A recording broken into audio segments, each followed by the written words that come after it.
found among the papers of the late Francis Wayland Thurston of Boston. Of such great power or beings, there may be conceivably a survival of a hugely remote period when consciousness was manifested, perhaps in shapes and forms long since withdrawn before the tide of advancing humanity, forms of which poetry and legend alone have caught a flying memory and called them gods, monsters, mythical beings of all sorts and kinds. Algernon Blackwood. 1. The Horror in Clay. The most merciful thing in the world, I think, is the inability of the human mind to correlate all its contents. We live on a placid island of ignorance in the midst of black seas of infinity, and it was not meant that we should voyage far. The sciences, each straining in its own direction, have hitherto harmed us little, but some day the piercing together of dissociated knowledge will open up such terrifying vistas of reality and of our frightful position therein, that we shall either go mad from the revelation or flee from the deadly light into the peace and safety of a new dark age. Theosophists have guessed at the awesome grandeur of the cosmic cycle wherein our world and human race form transient incidents.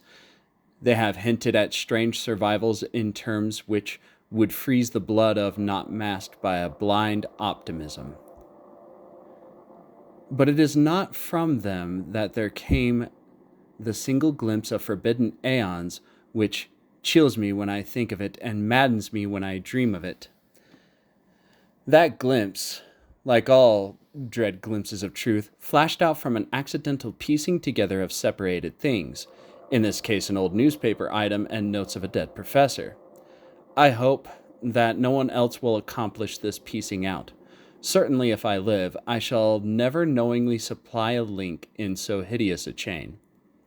I think the professor, too, intended to keep silent regarding the part he knew, and that he would have destroyed his notes had not sudden death seized him. My knowledge of the thing began in the winter of 1926 to 1927, with the death of my granduncle George Gamble Angel, Professor Emeritus of Semitic Languages in Brown University, Providence, Rhode Island. Professor Angel was widely known as an authority on ancient inscriptions and had frequently been resorted to by the heads of prominent museums, so that his passing at the age of 92 may be recalled by many. Locally, interest was intensified by the obscurity of the cause of death. The professor had been stricken whilst returning from the Newport boat, falling suddenly, as witnesses said, having been jostled by a nautical-looking man who had come from one of the queer dark courts in the precipitous hillside, which formed a shortcut from the waterfront to the deceased's home in William Street. Physicians were unable to find any visible disorder, but concluded after perplexed debate that some obscure lesion of the heart, induced by the brisk ascent of so steep a hill by so elderly a man, was responsible for the end. At the time, I saw no reason to dissent from this dictum, but latterly I am inclined to wonder, and more than wonder.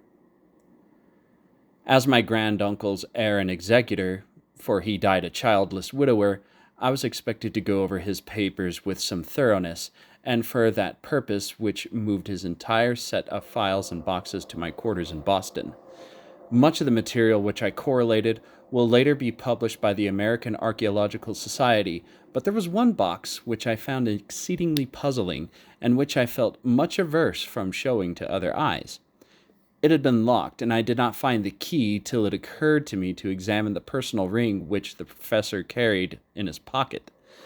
Then indeed I succeeded in opening it, but when I did so, seemed only to be confronted by a greater and more closely locked barrier. For what could be the meaning of the queer clay bas-relief and the disjointed jottings, ramblings, and cuttings which I found?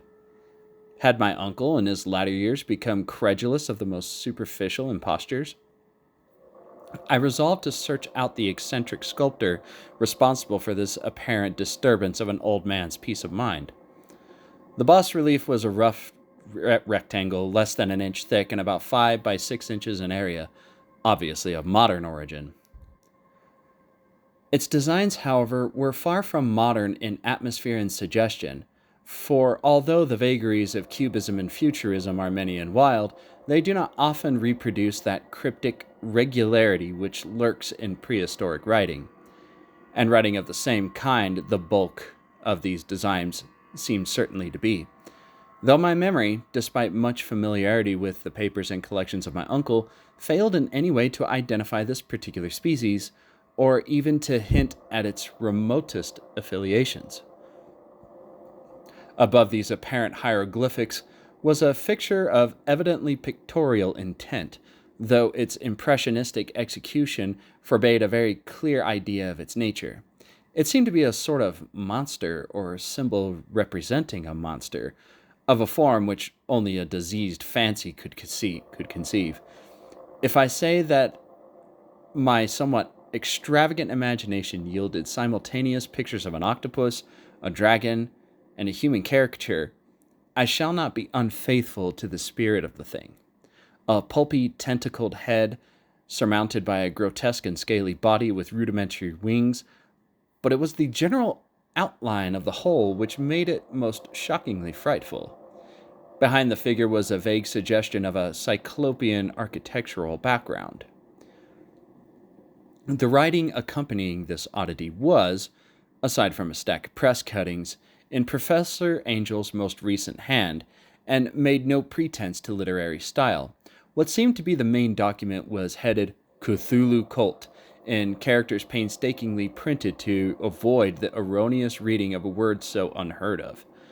The manuscript was divided into two sections, the first of which was headed 1925 Dream and Dream Work of H.A. Wilcox, 7 Thomas Street, Providence, Rhode Island, and the second, Narrative of Inspector John R. LeGrasse, 121 Bienville Street, New Orleans, Louisiana, at 1908 A. A.S. Middig. Notes on same and Professor Webb's account.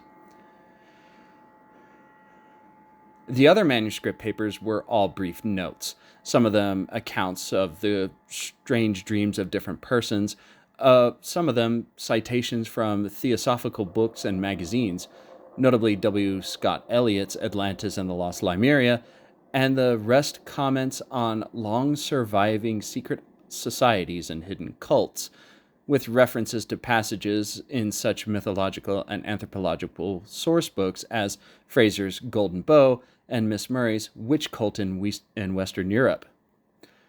The cuttings largely alluded to auteur mental illnesses and outbreaks of group folly or mania in the spring of 1925. The first half of the personal manuscript told a very peculiar tale. It appears that on March 1st, 1925, a thin, dark man of neurotic and excited aspect had called upon Professor Angel bearing the singular clay bas-relief, which was then exceedingly damp and fresh. His card bore the name of Henry Anthony Wilcox, and my uncle had recognized him as the youngest son of an excellent family slightly known to him, who had latterly been studying sculpture at the Rhode Island School of Design and living alone at the Fleur de Lis building near that institution.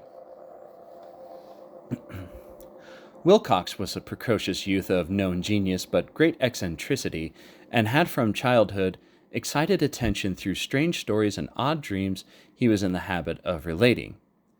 He called himself psychically hypersensitive, but the staid folk of the ancient commercial city dismissed him as merely odd. Never mingling much with his kind, he had dropped gradually from social visibility and was now known only to a small group of aesthetes from other towns. Even the Providence Art Club, anxious to preserve its conservatism, had found him quite hopeless. On the occasion of the visit ran the professor's manuscript. The sculptor abruptly asked for the benefit of his host's archaeological knowledge in identifying the hieroglyphics on the bas-relief. He spoke in a dreamy, stilted manner which suggested pose and alienated sympathy, and my uncle showed some sharpness in replying, for the conspicuous freshness of the tablet implied kinship with anything but archaeology. Young Wilcox's rejoinder, which impressed my uncle enough to make him recall and record it verbatim, was of a fantastically poetic cast, which must have typified his whole conversation, and which I have found highly characteristic of him. He said, "It is new indeed, for I made it last night in a dream of strange cities, and dreams are older than brooding Tyr, or the contemplative Sphinx, or garden-girdled Babylon." It was then he began that rambling tale which suddenly played upon a sleeping memory and won the fevered interest of my uncle. There had been a slight earthquake tremor the night before, the most considerable felt in New England for some years, and Wilcox's imagination had been keenly affected. Upon retiring, he had an unprecedented dream of great cyclopean cities of Titan blocks and sky-flung monoliths, all dripping with green ooze and sinister with latent horror. Hieroglyphics had covered the walls and pillars, and from some undetermined point below had come a voice that was not a voice, but a chaotic sensation which only fancy could transmute into sound, but which he attempted to render by the almost unpronounceable jumble of letters, Cthulhu Fatong. This verbal jumble was the key to the recollection which excited and disturbed Professor Angel. He questioned the sculptor with scientific minuteness, and studied with almost frantic intensity the bas-relief on which the youth had found himself working, chilled and clad only in his nightclothes, when waking had stolen bewilderingly over him. My uncle blamed his old age. Wilcox afterwards said for his slowness in both recognizing hieroglyphics and pictorial design. Many of his questions seemed highly out of place to his visitor, especially those which tried to connect the latter with the strange cults or societies, and Wilcox could not understand the repeated promises of silence which he was offered in exchange for an admission of membership in some widespread mystical or paganly religious body.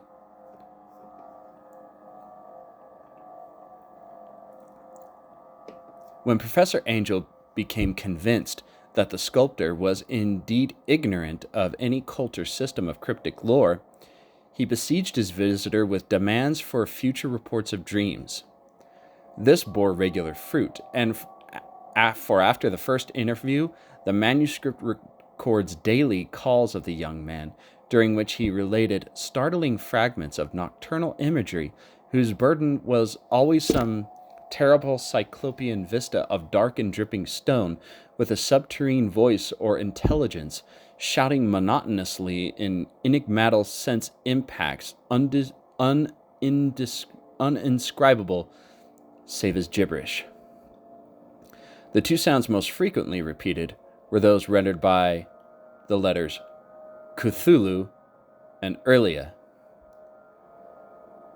On March 23rd, the manuscript continued. Wilcox failed to appear, and inquiries at his quarters revealed that he had been stricken with an obscure sort of fever and taken to the home of his family on Waterman Street.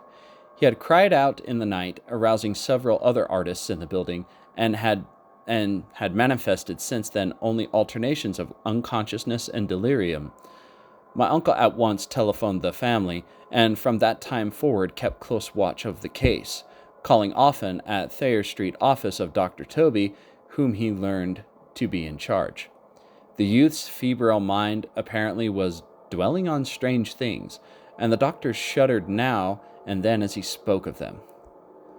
They included not only a repetition of what he had formerly dreamed, but touched wildly on a gigantic thing, miles high, which walked or lumbered about. He at no time fully described this object, but occasional frantic words, as repeated by Dr. Toby, convinced the professor that it must be identical with the nameless monstrosity he had sought to depict in his dream sculpture.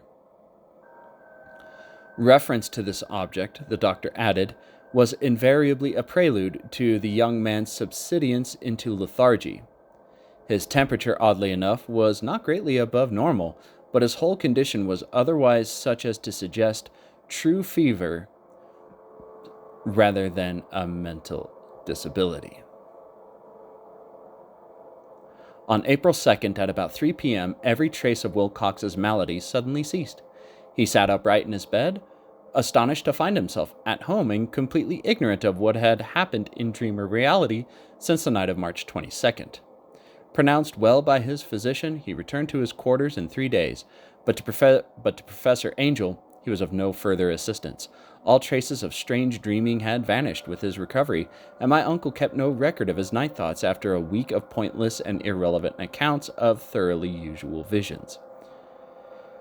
Here the first part of the manuscript ended, but references to certain of the scattered notes gave me much material for thought. So much, in fact, that only the ingrained skepticism then forming my philosophy can account for my continued distrust of the artist. The notes in question were those descriptive of the dreams of various persons, covering the same period as that in which young Wilcox had had his strange visitations. My uncle, it seems, had quickly instituted a prodigiously far-flung body of inquiries amongst nearly all the friends whom he could question without impertinence, asking for nightly reports of their dreams and the dates of any notable visions for some time past. The reception of his request seems to have been varied, but he must, at the very least, have received more responses than any ordinary man could have handled without a secretary. This original correspondence was not preserved, but his notes formed a thorough and really significant digest. Average people in society and business, New England's traditional salt of the earth, gave an almost completely negative result. Though scattered cases of uneasy but formless nocturnal impressions appear here and there, always between March 23rd and April 2nd, the period of young Wilcox's delirium. Scientific men were little more affected, though 4 cases of vague description suggest fugitive glimpses of strange landscapes, and in one case there is mentioned a dread of something abnormal. It was from the artists and poets that the pertinent answers came, and I know that panic would have broken loose had they been able to compare notes. As it was, lacking their original letters, I half suspected that the compiler of having asked leading questions, or of having edited the correspondence in corroboration of what he had latently resolved to see. That is why I continue to feel that Wilcox, somehow cognizant of the old data which my uncle had possessed, had been imposing on the veteran scientist. These responses from aesthetes told a disturbing tale. From February 28th to April 2nd, a large portion of them had dreamed very bizarre things, the intensity of the dreams being immeasurably stronger during the period of the sculptor's delirium. Over a fourth of those who reported anything reported scenes and half-sounds not unlike those which Wilcox had described, and some of the dreamers confessed acute fear of the gigantic nameless thing visible toward the last. One case, which the note describes with emphasis, was very sad. The subject, a widely known architect with leanings toward theosophy and occultism, went violently insane on the date of young Wilcox's seizure and expired several months later after incessant screamings to be saved from some escaped denizen of hell. Had my uncle referred to these cases by name instead of merely by number, I should have attempted some corroboration and personal investigation, but as it was, I succeeded in tracing down only a few. All of those, however, bore out the notes in full. I often wondered if all the objects of the professor's questioning felt as puzzled as did this fraction. It was well that no explanation shall ever reach them. The press cuttings, as I have intimated, touched on cases of panic, mania, and eccentricity during the given period. Professor Angel must have employed a cutting bureau, for the number of extracts was tremendous and the sources scattered throughout the globe. Here was a nocturnal suicide in London, where a lone sleeper had leaped from a window after a shocking cry. Here likewise a rambling letter to the editor of a paper in South America, where a fanatic deduces a dire future from visions he has seen. A dispatch from California describes a theosophist colony as donning white robes en masse for some glorious fulfillment, which never arrives, whilst items from India speak guardedly of serious native unrest toward the end of March. Voodoo orgies multiply in Haiti, and African outposts report ominous mutterings. American officers in the Philippines find certain tribes bothersome about this time, and New York policemen are mobbed by hysterical Levantines on the night of March 22nd to 23rd. West of Ireland, too, is full of wild rumor and legendary, and a fantastic painter named Ardois Bonneau hangs a blasphemous dream landscape in the Paris Spring Salon of 1926. And so numerous are the recorded troubles in insane asylums that only a miracle can have stopped the medical fraternity from noting strange parallelisms and drawing mystified conclusions. A weird bunch of cuttings, all told, and I can at this date scarcely envisage the callous rationalism with which I set them aside.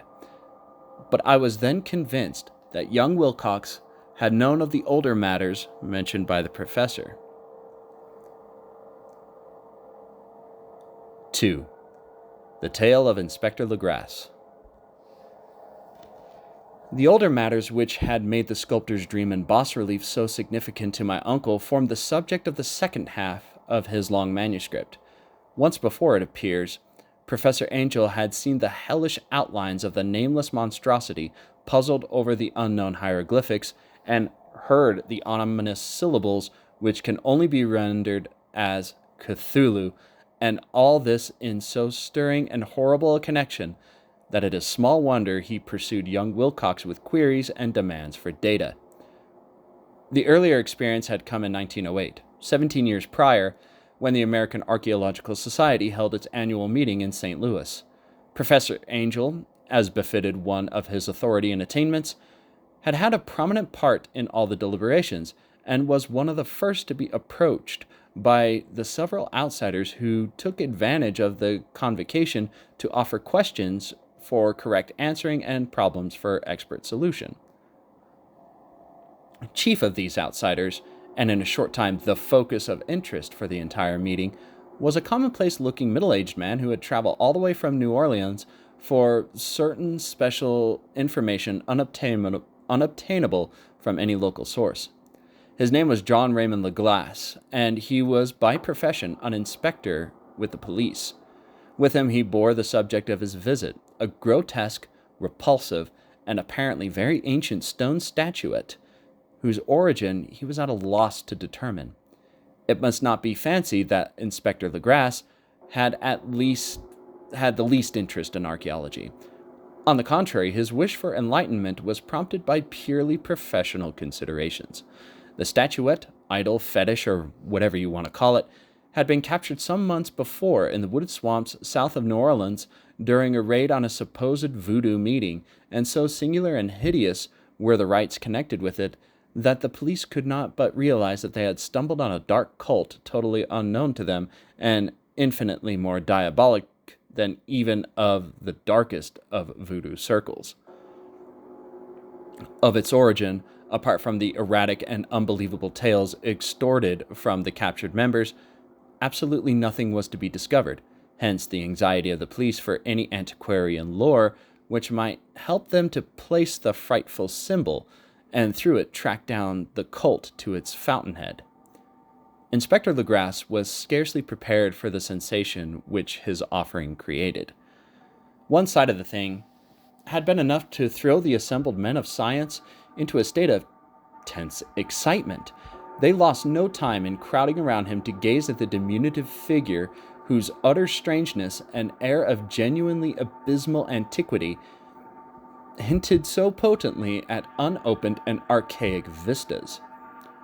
No recognized school of sculpture had animated this terrible object, yet centuries and even thousands of years seemed recorded in its dim and greenish surface of unplaceable stone. The figure, which was finally passed slowly from man to man for close and careful study, was between 7 and 8 inches in height and of exquisitely artistic workmanship.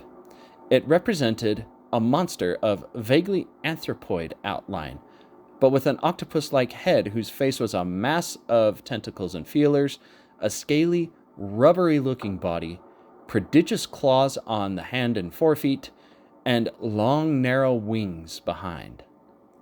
This thing, which seemed instinct with a fearsome and unnatural malignancy, was of a somewhat bloated corpulence and squatted evilly on a rectangular block or pedestal covered with undecipherable characters. The tips of the wings touched the back edge of the block, the seat occupied the center, whilst the long curved claws of the doubled-up crouching hind legs gripped the front edge and extended a quarter of the way down toward the bottom of the pedestal. The cephalopoid head was bent forward so that the ends of the facial feelers brushed the backs of huge forepaws, which clasped the croucher's elevated knees. The aspect of the whole was abnormally lifelike, and the more subtly fearful because its source was so totally unknown. Its vast, awesome, and incalculable age was unmistakable, yet not one link did it show with any known type of art belonging to civilization's youth, or indeed at any point in history. Totally separate and apart, its very material was a mystery, for the soapy greenish-black stone with its golden or iridescent flecks and striations resembled nothing familiar to geology or mineralogy. The characters along the base were equally baffling, and no member present, despite a representation of half the world's expert learning in this field, could form the least notion of even their remotest linguistic kinship. They, like the subject and material, belonged to something horribly remote and distinct from mankind as we know it, something frightfully suggestive of old and unhallowed cycles of life, in which our world and our conceptions have no part. And yet, as the members severally shook their heads and confessed defeat at the inspector's problem, there was one man in that gathering who had suspected a touch of bizarre familiarity in the monstrous shape and writing, and who presently told with some diffidence of the odd trifle he knew. This person was the late William Channing Webb, professor of anthropology in Princeton University, and an explorer of no slight note. Professor Webb had been engaged, 48 years prior, in a tour of Greenland and Iceland in search of some runic inscriptions which he failed to unearth, and whilst high up in the West Greenland coast had encountered a singular tribe or cult of degenerate Eskimo whose religion, a curious form of devil worship, chilled him with its deliberate bloodthirstiness and repulsiveness. It was a faith none of which the other Eskimo knew little, and which they mentioned only with shudders, saying that it had come down from horribly ancient eons before the world was even made.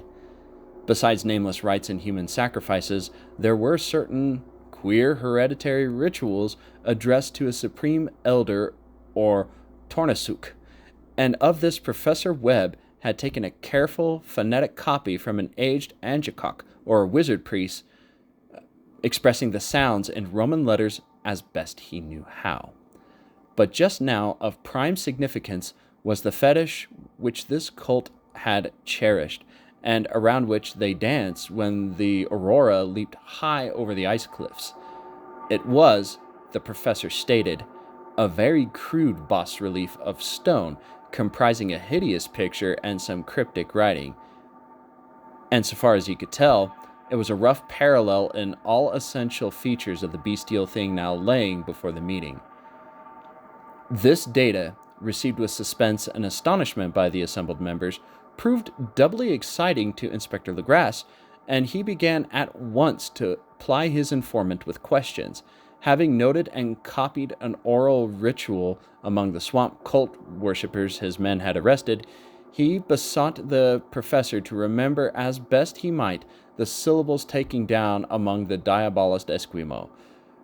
There then followed an exhaustive comparison of details, and a moment of really odd silence when both detective and scientist agreed on the virtual identity of the phrase common to two hellish rituals so many worlds of distance apart. What, in substance, both the Esquimaux wizards and the Louisiana swamp priests had chanted to their kindred idols was something very like this, the word divisions being guessed at from traditional breaks in the phrase as chanted aloud, Fignuglui McGlof Naf Cthulhu earlier was law fatag. Legras had at one point in advance of Professor Webb, for several among his prisoners had repeated to him what older celebrants had told him what the words meant. The text, as given, ran something like this. In his house at Earlier, dead Cthulhu waits dreaming. And now, in response to a general and urgent demand, Inspector Legras related as fully as possible his experience with the swamp worshippers, telling a story to which I could see my uncle attached profound significance. It savored of the wildest dreams of mythmaker and theosophist, and disclosed an astonishing degree of cosmic imagination among such pariahs as might be least expected to possess it. On November 1st, 1907, there had come to New Orleans police a frantic summons from the swamp and lagoon country to the south. The squatters there, mostly good-natured descendants of Lafayette's men, were in the grip of stark terror from an unknown thing which had stolen upon them in the night. It was voodoo, apparently, but voodoo of a more terrible sort than they had ever known, and some of their women and children had disappeared since the malevolent tom-tom had begun its incessant beating far back within the black-haunted woods, where no dweller ventured. There were insane shouts and harrowing screams, soul-chilling chants, and dancing devil flames, and the frightened messenger added, the people could stand it no longer. So a body of 20 police, filling 2 carriages and an automobile, had set out in the late afternoon with the shivering squatter as a guide. At the end of the passable road they alighted, and for miles splashed on in silence through the terrible cypress woods where day never came. Ugly roots and malignant hanging of nooses of Spanish moss beset them, and now and then a pile of dank stones or fragment of a rotting wall, intensified by its hint of morbid habitation, a depression which every malformed tree and every fungus islet combined to create. At length, the squatter settlement, a miserable huddle of huts, hovered in sight, and hysterical dwellers ran out to cluster around the group of bobbing lanterns. The muffled beat of tom-toms was now faintly audible far, far ahead, and a curdling shriek came at the infrequent intervals when the wind shifted.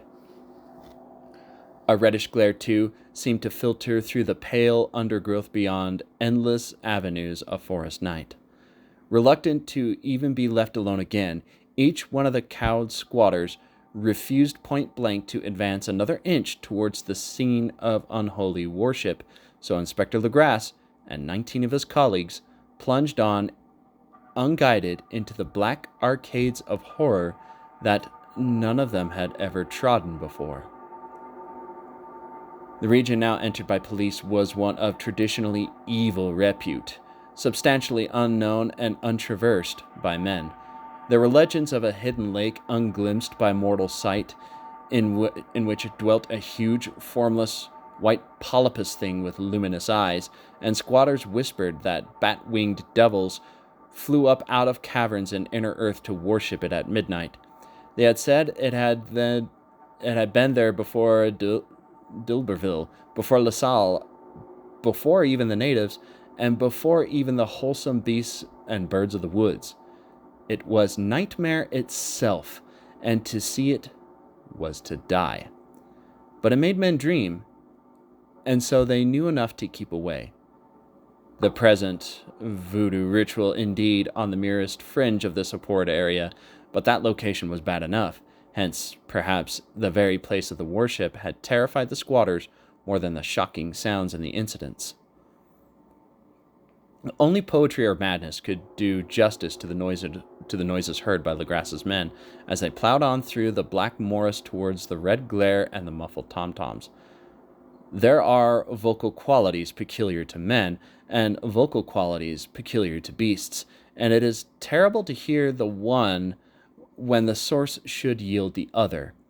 Animal fury and orgiastic license were whipped themselves to demoniac heights by howls and squawking ecstasies that tore and reverberated through those nighted woods like pestilential tempests from the gulfs of hell.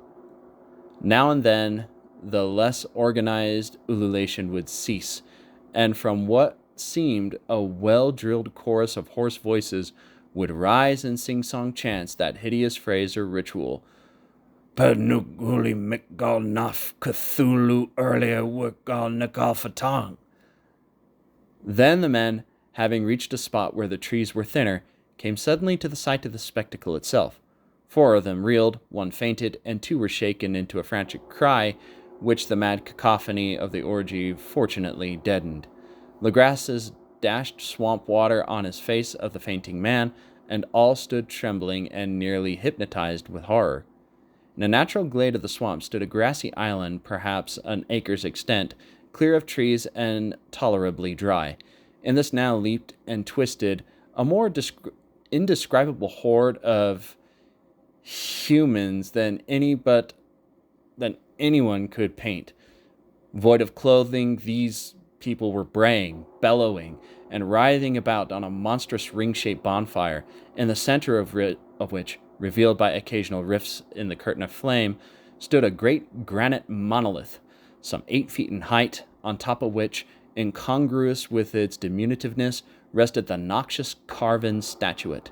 From a wide circle of 10 scaffolds, set up at regular intervals with the flame-girt monolith as a center, hung, head downward, the oddly marred bodies of the helpless squatters who had disappeared.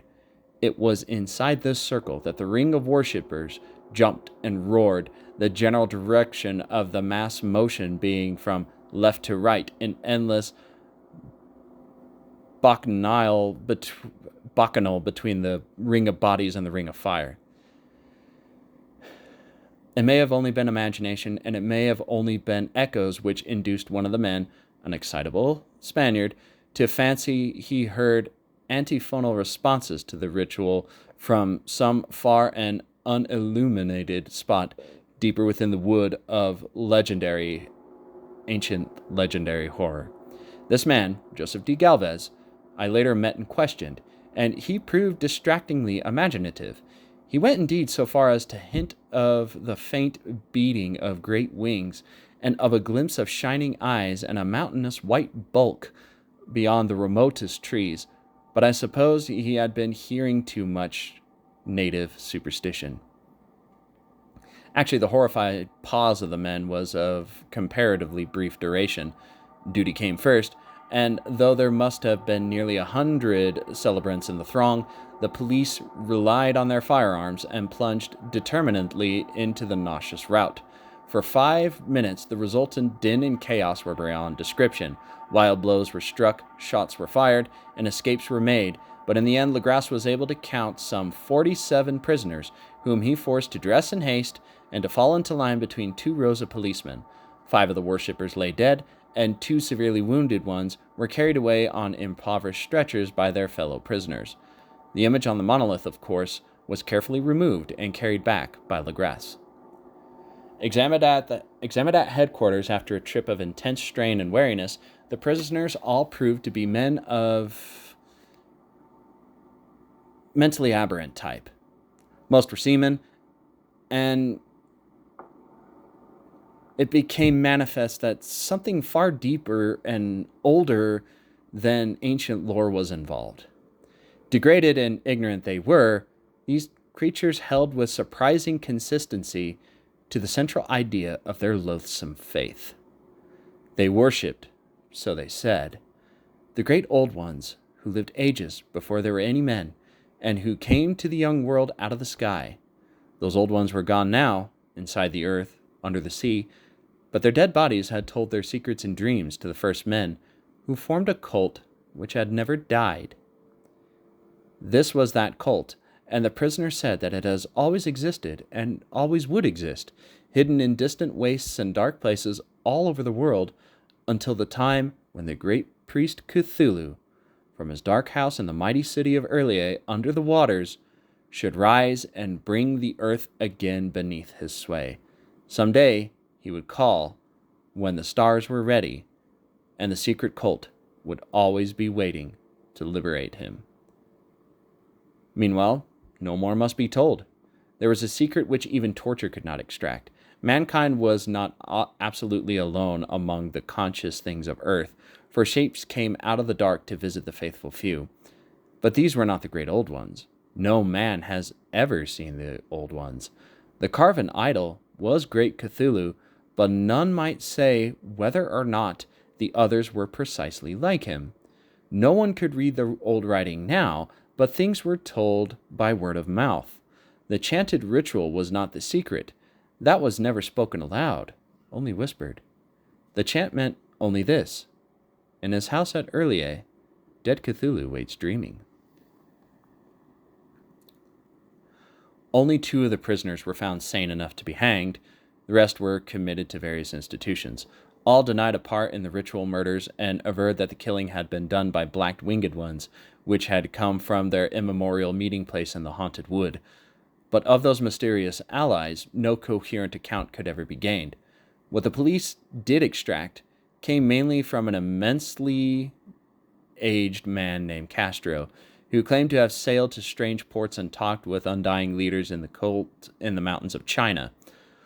Old Castro remembered bits of hideous legend that paled the speculations of theosophists and made men and the world seem recent and transient indeed. There had been eons when other things ruled the earth, and they had had great cities.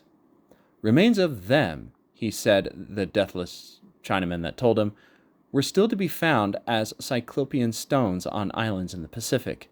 They all died vast epochs of time before men came, but there were arts which could revive them when the stars had come round again to the right positions in the cycle of eternity. They had, indeed, come themselves from the stars and brought their images with them.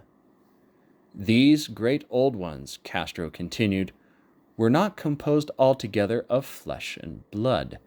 They had shape, for did not this star-fashioned image prove it? But that shape was not made of matter. When the stars were right, they would plunge from world to world through the sky, but when the stars were wrong, they could not live. But although they no longer lived, they would never really die. They all lay in stone houses in their great city of Erlier, preserved by spells of mighty Cthulhu for a glorious resurrection when the stars and the earth might once more be ready for them.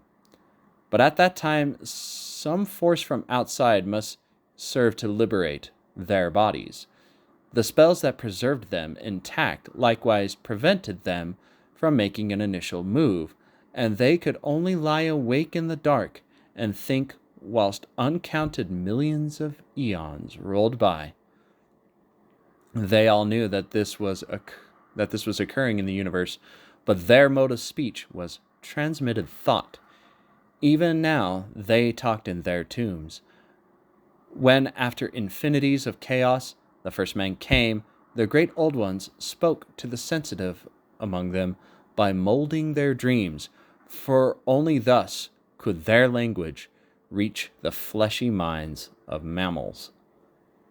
Then, whispered Castro, those first men formed the cult around small idols which the great ones showed them. Idols brought in dim eras from dark stars. That cult would never die till the stars came right again, and the secret priests would take great Cthulhu from his tomb to revive his subjects and resume his rule of earth. The time would be easy to know, for then mankind would have become as the great old ones, free and wild, and beyond good and evil, with laws and morals thrown aside, and all men shouting and killing and reveling in joy. Then the liberated old ones would teach them new ways to shout and kill and revel and enjoy themselves, and all the earth would flame with a holocaust of ecstasy and freedom. Meanwhile, the cult, by appropriate rites, must keep alive the memory of those ancient ways and shadow forth the prophecy of their return. In the elder time, chosen men had talked with the entombed old ones in dreams, but then something had happened. The great stone city Earlier, with its monoliths and sepulchres, had sunk beneath the waves and the deep waters, full of the one primal mystery through which not even thought can pass, had cut off the spectral intercourse. But memory never died, and high priests said that the city would rise again when the stars were right. Then came out of the earth the black spirits of earth, moldy and shadowy, and full of dim rumors, picked up in caverns beneath forgotten sea bottoms. But of them old Castro dared not speak much. He cut himself off hurriedly, and no amount of persuasion or subtlety could elicit more in this direction. The size of the old ones, too, he curiously declined to mention. Of the cult, he said that the center lay amid pathless deserts of Arabia, where Iram, the city of pillars, dreams hidden and untouched. It was not allied to the European witch cult, and was virtually unknown beyond its members. No book had ever really hinted of it, though the deathless Chinaman said that there were double meanings in the Necronomicon of the mad Arab Abdul al-Hazred, which the initiated might read as they chose, especially the much discussed couplet, "That is not dead which can eternal lie, and with strange eons even death may die." Legras, deeply impressed and not a little bewildered, had inquired in vain concerning the historic affiliations of the cult. Castro apparently had told the truth when he said that it was wholly secret. The authorities at Tulane University could shed no light on either cult or image, and now the detective had come to the highest authorities in the country and met with no more than the Greenland tale of Professor Webb. The feverish interest aroused at the meetings by Legras's tale, corroborated as it was by the statuette, is echoed in the subsequent correspondence of those who attended, although scant mention occurs in the formal publications of the Society. Caution is the first care of those accustomed to face occasional charlatanry and imposture. Legras for some time lent the image to Professor Webb, but at the latter's death it was returned to him and remains in his possession, where I viewed it not too long ago. It is a truly terrible thing, and unmistakably akin to the dream sculpture of young Wilcox. That my uncle was excited by the tale of the sculptor, I did not wonder, for what thoughts must rise upon hearing, after a knowledge of what Legras had learned of the cult, of a sensitive young man who had dreamed not only of the figure and exact hieroglyphics of the swamp-found image and the Greenland devil tablet, but had come in his dream upon at least 3 of the precise words of the formula uttered alike by the Esquimaux Diabolists and Louisianians. Professor Angel's instant start on an investigation of the utmost thoroughness was eminently natural, though privately I suspected young Wilcox having heard of the cult in some indirect way, and of having invented a series of dreams to heighten and continue the mystery at my uncle's expense. The dream narratives and cuttings collected by the professor were, of course, strong corroboration, but the rationalism of my mind and the extravagance of the whole subject led me to adopt what I thought the most sensible of conclusions. So after thoroughly studying the manuscript and correlating the theosophical and anthropological notes with the cult narrative of Legras, I made a trip to Providence to see the sculptor and give him the rebuke I thought proper for so boldly imposing upon a learned and aged man. Wilcox still lived alone in the Fleur-de-Lis building in Thomas Street, a hideous Victorian imitation of 17th century Breton architecture, which flaunts its stuccoed front amidst the lovely colonial houses on the ancient hill, and under the very shadow of the finest Georgian steeple in America. I found him at work in his rooms, and at once conceded from the specimens scattered about that his genius is indeed profound and authentic. He will, I believe, sometime be heard from as one of the great decadents, for he has crystallized in clay and will one day mirror in marble those nightmares and fantasies which Arthur Machen evokes in prose and Clark Ashton Smith makes visible in verse and in painting. Dark, frail, and somewhat unkempt in aspect, he turned languidly at my knock and asked me my business without rising. When I told him who I was, he displayed some interest, for my uncle had excited his curiosity in probing his strange dreams, yet had never explained the reason for the study. I did not enlarge his knowledge in this regard, but sought with some subtlety to draw him out.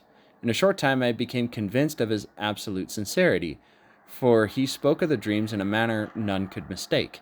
They and their subconscious residuum had influenced his art profoundly, and he showed me a morbid statue whose contours almost make me shake with the potency of its black suggestion.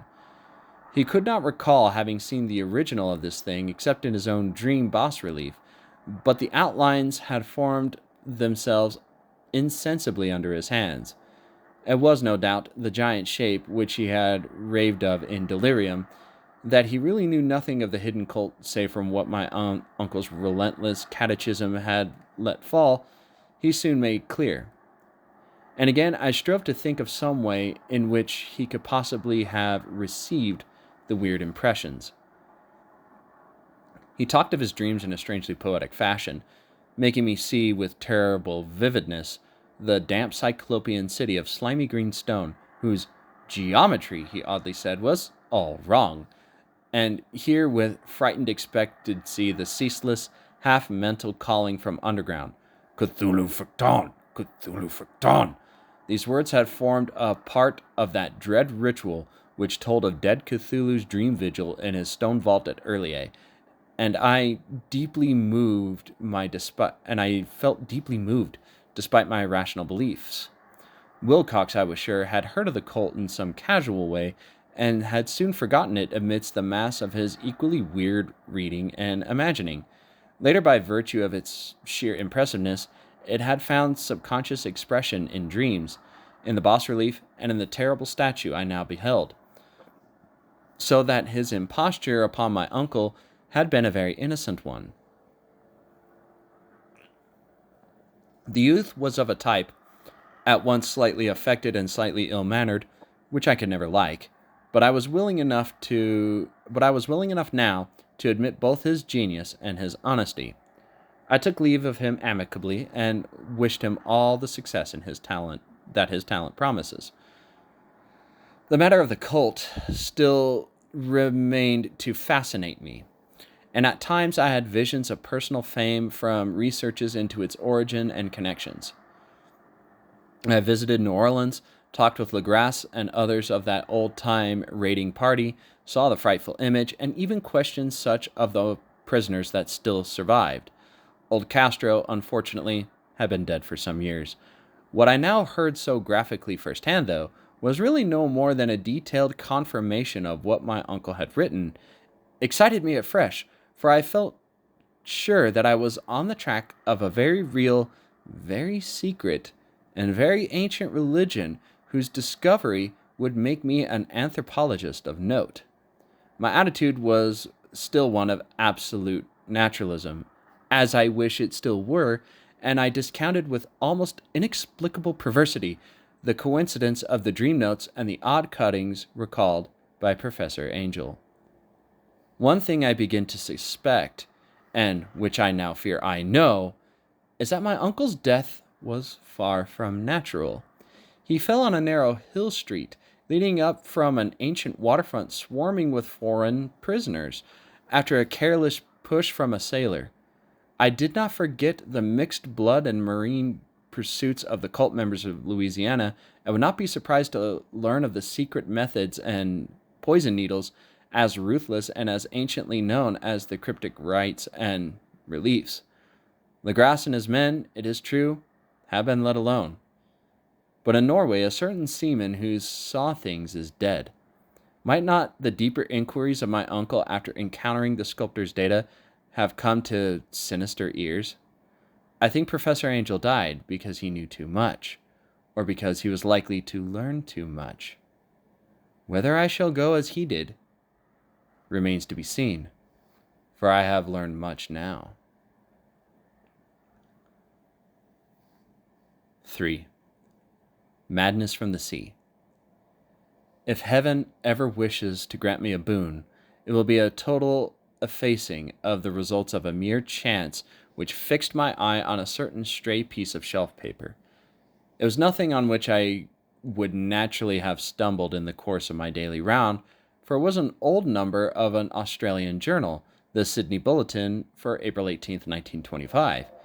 It had escaped even the Cutting Bureau, which had at the time of its issuance been avidly collecting material for my uncle's research. I had largely given over my inquiries into what Professor Angel called the Cthulhu cult, and was visiting a learned friend in Paterson, New Jersey, the curator of a local museum and a mineralogist of note.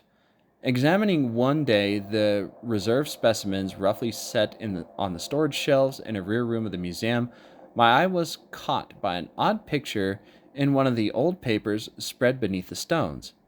It was the Sydney Bulletin, as I've mentioned, for my friend has wide affiliations in all conceivable foreign parts, and the picture was a half-tone cut of a hideous stone image, almost identical with that which Legras had found in the swamp.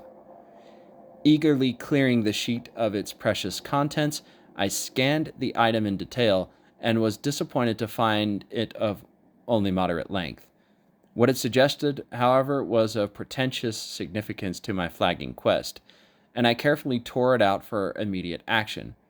It read as follows: Mystery derelict found at sea. Vigilant arrives with helpless armed New Zealand yacht in tow. One survivor and dead man found aboard. Tale of desperate battle and deaths at sea. Rescued seaman refuses. Particulars of strange experience. Odd idol found in his possession. Inquiry to follow. The Morrison Co's freighter Vigilant, bound from Valparaiso, arrived this morning at its wharf in Darling Harbor, having in tow the battled and disabled but heavily armed steam yacht Alert of Dunedin, New Zealand, which was sighted April 12th at south latitude 34 degrees 21W, longitude 152 degrees 17, with one living and one dead man aboard. The Vigilant left Valparaiso March 25th, and on April 2nd, it was driven considerably south of her course by exceptionally heavy storms and monster waves. On April 12th, the derelict was sighted, and though apparently deserted, was found upon boarding to contain one survivor in a half-delirious condition and one man who had evidently been dead for more than a week. The living man was clutching a horrible stone idol of unknown origin, about a foot in height, regarding whose nature authorities at Sydney University, the Royal Society, and the Museum in College Street all profess complete bafflement, and which the survivor says he found in the cabin of the yacht, in a small carved shrine of common pattern. This man, after recovering his senses, told an exceedingly strange story of piracy and slaughter. He is Gustav Johansen, a Norwegian of some intelligence, and had been second mate of the two-masted schooner Emma of Auckland, which sailed for Callao February 20th with a complement of 11 men. The Emma, he says, was delayed and thrown widely south of her course by a great storm of March 1st, and on March 22nd, in south latitude 49 degrees 51 west, longitude 128 degrees 34, encountered the Alert, manned by a queer and evil-looking crew of strange people, being ordered preemptively to turn back. Captain Collins refused, whereupon the strange crew began to fire savagely and without warning upon the schooner with a peculiarly heavy battery of brass cannon forming part of the yacht's equipment. The Emma's men showed fight, says the survivor, and though the schooner began to sink from shots beneath the waterline, they managed to heave alongside their enemy and boarder, grappling with the savage crew on the yacht's deck and being forced to kill them all, the number being slightly superior because their particularly abhorrent and desperate, though rather clumsy mode of fighting. 3 of the Emma's men, including Captain Collins and First Mate Green, were killed, and the remaining 8 stood under Second Mate Johansen, proceeded to navigate the captured yacht, going ahead in their original direction to see if any reason for their ordering back had existed. The next day, it appears they raised and landed on a small island, though none is known to exist in that part of the ocean, and 6 of the men somehow died ashore, though Johansen is queerly reticent about this part of his story and speaks only of their falling into a rock chasm. Later, it seems, he and one companion boarded the yacht and tried to manage her, but were beaten about by the storm of April 2nd. From that time till his rescue on the 12th, the man remembers little and does not even recall when William Bryden, his companion, died. Bryden's death reveals no apparent cause and was probably due to excitement or exposure. Cable advices from Dunedin report that the Alert was well known that there was an island trader and bore an evil reputation among the waterfront.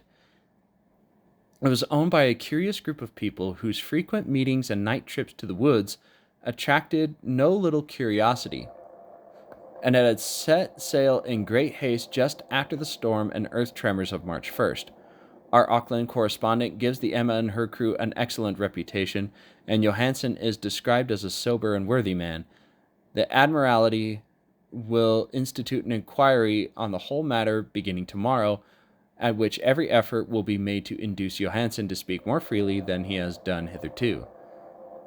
This was all together with a picture of the hellish image. But what a train of ideas it started in my mind. Here were new treasures of data on the Cthulhu cult and evidence that it had strange interests at sea as well as on land. What motive prompted the hybrid crew to order back the Emma as they sailed about with their hideous idol? What was the unknown island on which 6 of the Emma's crew had died, and about which the mate Johansen was so secretive? What had the Vice Admiralty's investigation brought out, and what was known of the noxious cult in Dunedin? And most marvelous of all, what deep and more than natural linkage of dates was this which gave a malign and now undeniable significance to the various turn of events so carefully noted by my uncle? March 1st, or February 28th, according to the international dateline, the earthquake and storm had come. From Dunedin, the Alert and her noisome crew had darted eagerly forth as if imperiously summoned, and on the other side of the earth, poets and artists had begun to dream of a strange and dank cyclopean city, whilst a young sculptor had molded in his sleep the form of the dreaded Cthulhu.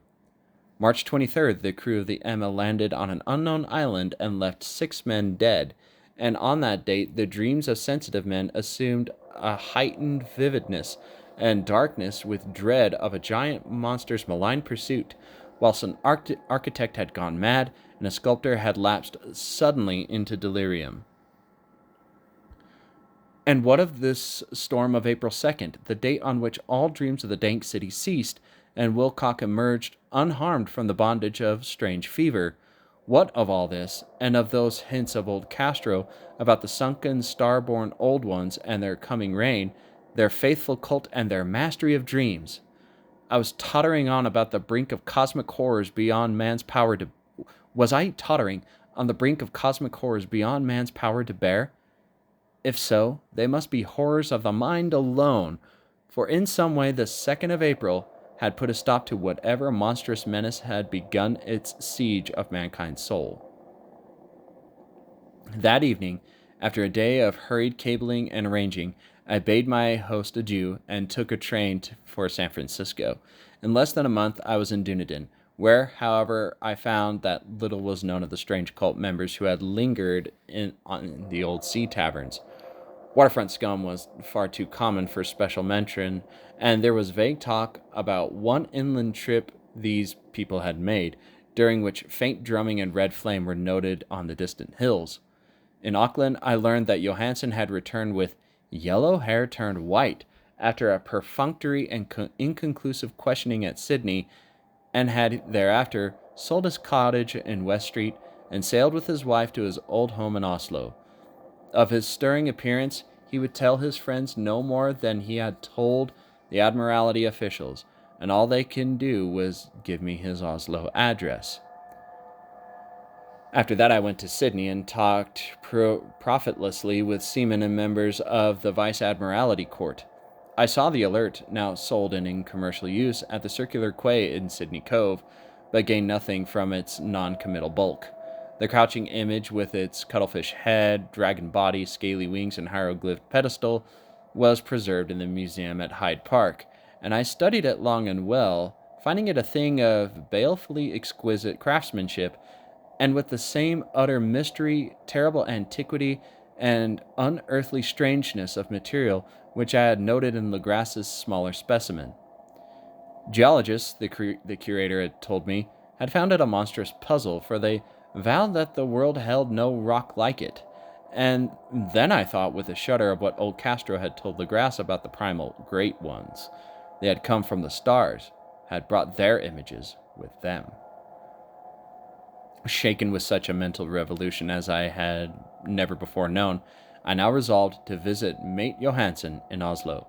Sailing for London, I re-embarked at once for the Norwegian capital, and one autumn day landed at the trim wharves in the shadow of Egberg. Johansen's address, I discovered, lay in the old town of King Harald Haradra, which kept alive the name of Oslo during all centuries that the greater city masqueraded as Christiana. I made the brief trip by taxicab and knocked with palpitant heart at the door of a neat and ancient building with plastered front. A sad-faced woman in black answered my summons, and I was stung with disappointment when she told me in halting English that Gustav Johansen had died. He had not survived his return, said his widow, for the doings at sea in 1925 had broken him. He had told her no more than what he has told the public, but had left a long manuscript of technical matters, as he said, written in English, evidently in order to safeguard from the peril of casual perusal. During a walk through a narrow lane near the Gothenburg dock, a bundle of papers failing from an attic window had knocked him down. 2 Lascar sailors at once helped him to his feet, but before the ambulance could reach him, he was dead. Physicians found no adequate cause for the end and laid it to heart trouble and a weakened constitution. I now felt gnawing at my vitals that dark terror which will never leave me till I, too, am at rest, accidentally or otherwise. Persuading the widow that my connection with her husband's technical matters was sufficient to entitle me to his manuscript, I bore the document away and began to read it on the London boat. It was a simple, rambling thing, a naive sailor's effort at a post facto diary, and strove to recall the day by day of that last awful voyage. I cannot attempt to transcribe it verbatim in all its cloudiness and redundance, but I will tell its just enough to show why the sound of the water against the vessel's sides became so unendurable to me that I stuffed my ears with cotton. Johansen, thank heavens, did not know quite all, even though he saw the city and the thing, but I shall never sleep calmly again when I think of the horrors that lurk ceaselessly behind life in time and space, and of those unhallowed blasphemies from elder stars which dream beneath the sea, known and favored by a nightmare cult, ready and eager to loose them on the world whenever another earthquake shall heave their monstrous stone city again into the sun and the air. Johansen's voyage had begun just as he had told it to the Vice Admiralty.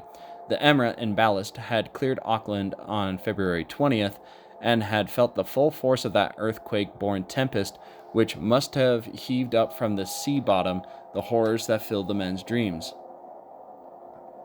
Once more under control, the ship was making good progress and held up by the alert when held up by the alert on March 22nd, and I could feel the mate's regret as he wrote her bombardment and sinking. Of the swarthy cult fiends on the alert, he speaks with significant horror. There was some peculiarly abominable quality about them which made their destruction seem almost a duty, according to them, and Johansen shows ingenuous wonder at the charge of ruthlessness brought against his party during the proceedings of the Court of Inquiry. Then, driven ahead by curiosity in their captured yacht under Johansen's command, the men sight a great stone pillar sticking out of the sea, and in south latitude 47 degrees 9 west, longitude 126 degrees 43, come upon a coastline of mingled mud, ooze, and weedy cyclopean masonry, which can nothing less than the tangible substance of Earth's tangible substance of Earth's supreme terror, the nightmare corpse city of Earlier, that was built in measureless eons beyond history by vast, loathsome shapes that seek down from the dark stars. There lay great Cthulhu and his hordes, hidden in green slimy vaults, and sending out at last after cycles incalculable, the thoughts that spread fear to the dreams of the sensitive and called imperiously to the faithful to come on a pilgrimage of liberation and restoration. All this Johansen did not suspect, but God knows he soon saw enough. I suppose that only a single mountaintop, the hideous monolith-crowned citadel whereon the great Cthulhu was buried, actually emerged from the waters. When I think of the extent of all that may be brooding down there, I almost wish to kill myself forthwith.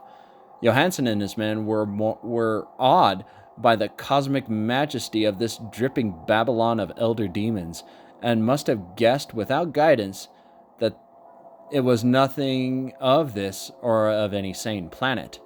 Awe at the unbelievable size of the greenish stone blocks, the dizzying height of the great carven monolith, and of the stupefying identity of the colossal statues and bas-reliefs with the queer image found in the shrine on the alert, is poignantly visible in every line of the mate's frightened description.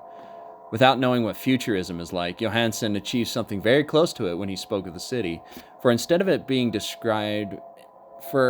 describing any definite structure or building, he dwells only on the broad impressions of vast angles and stone surfaces too great to belong to anything right or proper for this planet, and impious with horrible images and hieroglyphs. I mention his talk about the angles because it suggests something Wilcox had told me of his awful dreams. He had said that the geometry of the place he saw was abnormal and loathsomely redolent of spheres and dimensions that are apart from ours. Now an unlettered seaman felt the same thing while gazing at the terrible reality. Johansen and his men landed on a sloping mud bank on this monstrous acropolis, and clambered slipperily up over titan oozy blocks, which could have been no mortal staircase. The sun of heaven seemed distorted when viewed through the polarizing miasma welling out from this sea-soaked perversion, and twisted menace and suspense lurked leeringly in those crazily elusive angles of carven rock where a second glance showed concavity after the first showed convexity. Something very like fright had come over all the explorers before anything more definite than rock and ooze and weed was seen. Each would have fled had he not feared the scorn of the others, and it was only half-heartedly that they searched, vainly as it proved, for some portable souvenir to bear away. It was Rodriguez the Portuguese who climbed up to the foot of the monolith and shouted of what he had found. The rest followed him and looked curiously at the immense carved door with the now familiar squid dragon bas-relief. It was, Johansen said, almost like a great barn door, and they all felt that it was a door because of the ornate lintel, threshold, and jambs around it, though they could not decide whether it lay flat like a trapdoor, or slantwise like a cellar door, or vertical like a normal door. As Wilcox would have said, the geometry of the place was all wrong. One could not be sure that the sea and the ground were horizontal, hence the relative position of everything else seemed phantasmally variable. Bryden pushed at the stone in several places without result. Then Donovan fell over it delicately around the edge, pressing at each point separately as he went. He climbed interminably along the grotesque stone molding. That is, one would call it climbing if the thing was, after all, not horizontal, and the men wondered how any door in the universe could be so vast. Then, very softly and slowly, the acre-great panel began to give inward at the top, and they saw that it was balanced. Donovan slid or somehow propelled himself down or along the jamb and rejoined his fellows, and everyone watched the queer recession of the monstrously carven portal. In this fantasy of prismatic distortion, it moved anomalously and in a strange way, so that all the rules of matter and perspective seemed upset. The aperture was black, with a darkness that was almost material. That tenebrousness was indeed a positive quality, for it obscured such parts of the inner walls as ought to have been revealed, and actually burst forth like smoke from its eon-like imprisonment, visibly darkening the sun as it slunk away into the shrunken and gibbous sky on flapping, membranous wings. The odor arising from the newly opened depths was intolerable, and at length the quick-eared Hawkins thought he heard a nasty, slopping sound down there. Everyone listened, and everyone was listening still, when it lumbered slobberingly into sight and gropingly squeezed its gelatinous green immensity through the black doorway into the tainted outside air of that poisoned city of madness. Poor Johansen's handwriting almost gave out when he wrote of this. Of the 6 men who never reached the ship, he thinks 2 perished of pure fright in that accursed instant. The thing really cannot be described, as there's no language for such abysms of shrieking and immemorial lunacy, such eldritch contradictions of all matter, force, and cosmic order. A mountain walked or stumbled. God, what wonder that across the earth a great architect went mad, and poor Wilcox raved with fever in that telepathic instant. The thing of the idols, the green, sticky spawn of the stars, had awakened to claim his own. The stars were right again, and what an age cult had failed to do by design, a band of innocent sailors had done by accident. After vigintillions of years, great Cthulhu was loose again, and ravening for delight. 3 men were swept up by the flabby claws before anybody turned. God rest them, if there be any rest in this universe. They were Donovan, Guerrera, and Angstrom. Parker slipped as the other 3 were plunging frenziedly over endless vistas of green-crusted rock to the boat, and Johansen swears he was swallowed up by an angle of masonry which shouldn't have been there, an angle which was acute, but behaved as if it were oblique. So only Bryden and Johansen reached the boat and pulled desperately for the Alert as the mountainous monstrosity flopped down the slimy stones and hesitated, floundering at the edge of the water. Steam had not been suffered to go down entirely, despite the departure of all hands for the shore, and it was the work of only a few moments of feverish rushing up and down between wheel and engines to get the Alert underway.